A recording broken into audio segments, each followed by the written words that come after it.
Hi, I'm Doug Bryant, designer of Dunkirk, France, 1940, brought to you by Worthington Publishing. In this video, I'm going to share with you some of the game components and game mechanics that you will use when you play your copy of Dunkirk. One of the most important game components is, of course, the game board. The game board for Dunkirk, France, 1940 depicts the area over which the campaign was fought. Areas of interest include the German setup areas, the Netherlands, Belgium, the Ardennes Forest, Luxembourg, and France, including the key port towns of Dunkirk and Calais. Rivers are depicted, as well as marshland, fortresses, and important cities.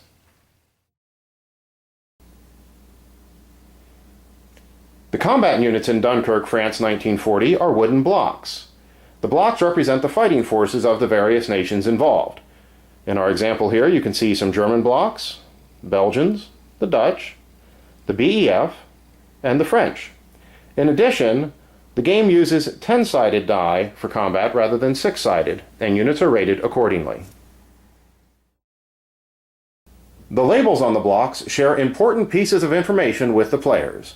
Units can be one of three types: infantry, mechanized infantry, or armor. Infantry units have 2 movement points available to them each turn, while mechanized and armor have 3. An additional piece of information that's very important on each unit is its combat value. Each unit has a number of steps, indicating the number of 10-sided dice they will throw in battle.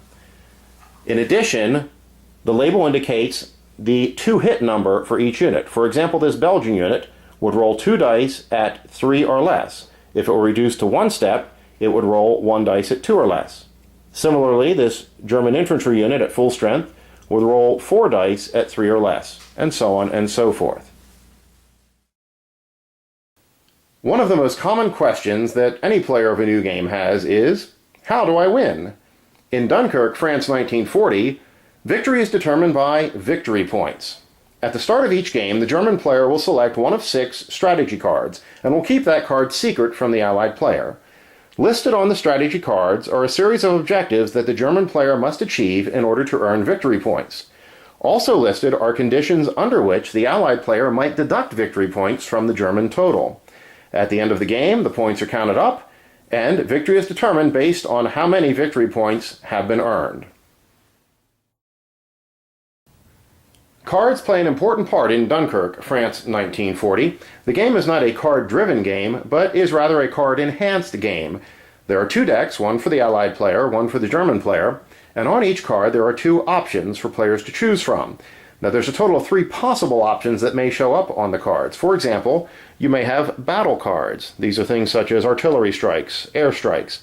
You might have reinforcements, where you can add steps to blocks at the end of the turn. You might also have various events. In this case, the Germans have pontoon bridges, and here, of course, is the dynamo option for the Allies. So card play is very important, and the skillful use of the cards can help lead to victory.